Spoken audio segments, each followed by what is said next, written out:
नमस्कार, आप देख रहे हैं भृगु न्यूज़ लाइव। आज हम आपके बीच दोबारा आए हैं चिंतपूर्णी विधानसभा के क्षेत्र से।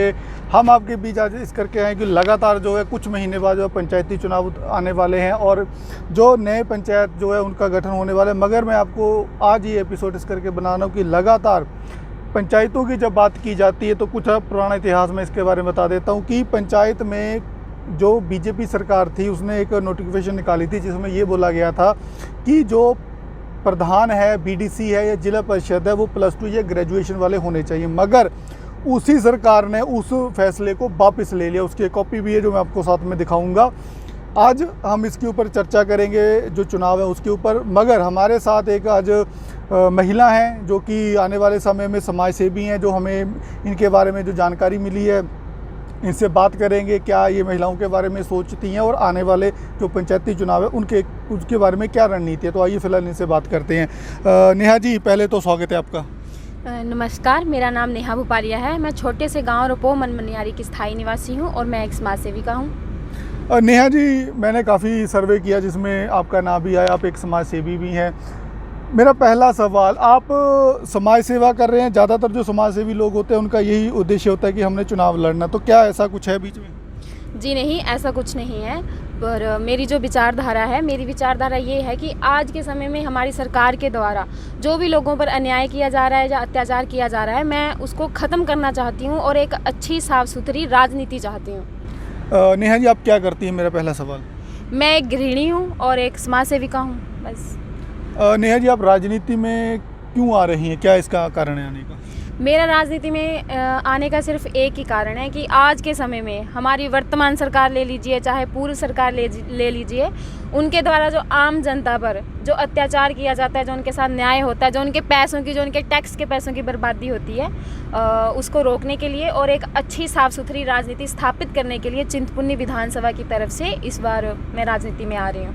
नेहा जी, लगातार महिलाओं की बात करते हैं, बड़ा कुछ बोला जाता है कि उनको ये देंगे वो देंगे, मगर आप एक महिला हैं, क्या कहेंगे? देखिए, मैं खुद एक महिला हूँ और मैं अच्छे से जानती हूँ कि आज के समय में जो आज की औरतों को है, जो चाहे कितनी भी पढ़ी लिखी हो, उनको दबाया ही जाता है। फिर वो चाहे किसी की बेटी हो, चाहे बहू हो, चाहे किसी की बीवी हो। और आज के समय में जैसे कि ले लीजिए आप चुनाव में ही, जैसे चुनाव में प्रधान का चुनाव किया जाता है जिसमें कि हम महिलाओं को आगे लेकर आते हैं। उनमें महिलाएं जब चुनाव जीत जाती हैं, जब प्रधान का चुनाव जैसे कि जीत जाती हैं, तो वो स्वयं काम नहीं करती हैं, वो स्वयं नहीं होती हैं। जो उनकी फील्ड होती है उसमें वो खुद नहीं होती हैं, बल्कि उनके पति होते हैं। मेरा अगला सवाल, महिलाओं को लगातार केंद्र सरकार, राज्य सरकार एक आजकल मुहिम भी चलाई हुई कि 33% जो है महिलाओं को हम जो है आरक्षण दे रहे हैं। तो राजनीति की तौर पे मैं आपको कुछ चीज़ें बता देता हूँ पहले कि लोकसभा की बात हो चाहे राज्यसभा की बात हो, इनमें बहुत कम जो लेडीज़ होती हैं जिनको ये सीट देते हैं। मगर जब पंचायती चुनाव की बात आती है तो सबसे ज़्यादा जो है वहाँ पे जो है इनको सीट दी जाती है। ऐसा क्यों है? देखिए, जो हमारा जो पंचायती चुनाव है उसमें जो कि प्रधान के एक पोस्ट है, देखने के लिए वो जैसे कि हम आम जनता है, हमारे लिए तो वो बहुत बड़ी पोस्ट है। लेकिन अगर आप उसे बड़े दायरे पे देखें तो वो एक छोटी सी पोस्ट है। उसका मतलब यही है कि हम जो औरतें हैं, अगर वो फील्ड में आएंगी तो सुधार होगा। सबको पता है कि जैसे कि महिलाएं आमतौर घर पे रहती हैं, घर पे जो जिस घर में महिला हो वहाँ सुधार होता ही है। अगर महिलाएं बड़े दायरे में राजनीति में आती हैं तो सुधार की आशंका जो है वो बहुत ज़्यादा जताई जाती है, जिसके कारण कि महिलाओं को आगे नहीं लाया जाता। मेरा अगला सवाल, आप चिंतपूर्णी विधानसभा के क्षेत्र से आती हैं। लगातार जब मैंने इसके बारे में एक सर्वे किया था तो पूर्व में बीजेपी की भी एक नेता थी जो कि सुषमा उनका नाम है। तो क्या लगता है कि उसके बाद काफ़ी लंबा समय हो चुका है, महिलाओं को जो है दोबारा टिकट नहीं दी गई है, चाहे बीजेपी हो चाहे कांग्रेस हो। क्या लगता है कि आने वाले समय में आप उतरेंगे? जी, जैसा कि हम सबको पता है कि सुषमा जी बहुत समय पहले राजनीति में आई थी। उसके बाद राजनीति में हमने लंबे समय से, मैंने खुद ही किसी महिला को नहीं देखा। इस बार चिंतपूर्णी विधानसभा की तरफ से मैं आ रही हूँ और मेरी आशा है और लोगों से अनुरोध है कि चिंतपूर्णी विधानसभा की तरफ से सभी लोग मेरा बढ़ चढ़कर साथ दें।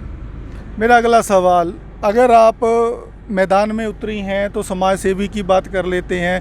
ज़्यादातर समाज सेवी जो होते हैं वो सिर्फ इलेक्शनों के टाइम में आते हैं, उसके बाद चले जाते हैं। क्या कहेंगे कि ये राजनीति स्टंट है या लोगों की सेवा की भावना है? देखिए, ये तो सिर्फ एक राजनीतिक स्टंट है। जो समाज सेवी है वो हर समय आपके लिए तत्पर रहेगा। आप उसे कभी भी बुला सकते हैं, कभी भी उससे बात कर सकते हैं।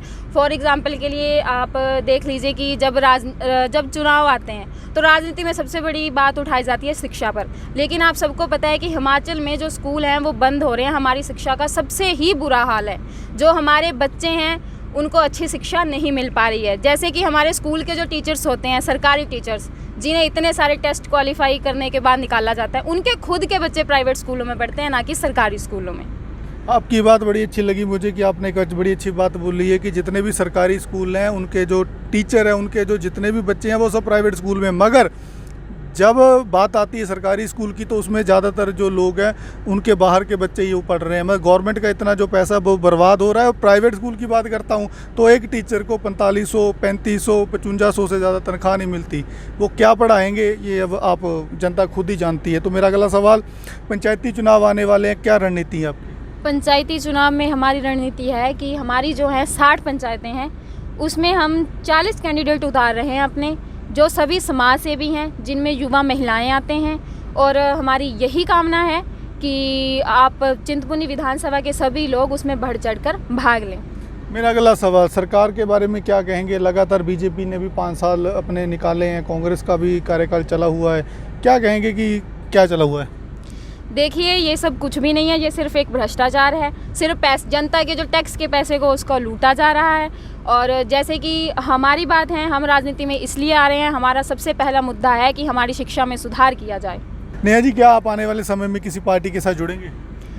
जिस पार्टी की जो है विचारधारा बिल्कुल ही साफ़ सुथरी हो, साफ़ सुथरी राजनीति करने की हो, और जो जन कल्याण के हित में हो, हमारी शिक्षा प्रणाली को सुधार करने के हित में हो, हाँ, हम उस विचारधारा की पार्टी के साथ जुड़ना चाहेंगे। मेरा अगला सवाल, जनता को क्या संदेश देना चाहेंगे आप? जनता को मेरा यही संदेश है कि वह बढ़ चढ़कर चिंतपूर्णी विधानसभा की तरफ से सभी जितने भी देशवासी हमारे हैं सभी भाग लें और एक अच्छी साफ़ सुथरी राजनीति को इस समाज में लेके आएँ। धन्यवाद, आपने कीमती समय हमें दिया। जी शुक्रिया। अभी आप सुन रहे थे नेहा भोपालिया जी को, जो एक समाज सेवी हैं। लगातार मैं काफ़ी दिनों से जो है ढूंढ रहा हूँ समाज सेवी लोगों को, मगर मैं एक बात बता दूँ, चुनाव के समय जो है समाज सेवी दिखते हैं, मगर उसके बाद कोई समाज सेवी नहीं दिखता है। तो आज हमने आपको नेहा जी के विचार सुनाए हैं। आने वाले समय में क्या होगा ये तो वक्त बताएगा, मगर पंचायती घमासान का ये पहला इंटरव्यू आपके बीच मैंने आज दिया है। दोबारा फिर लाइव होंगे, देखते रहिए पंचायती चुनाव।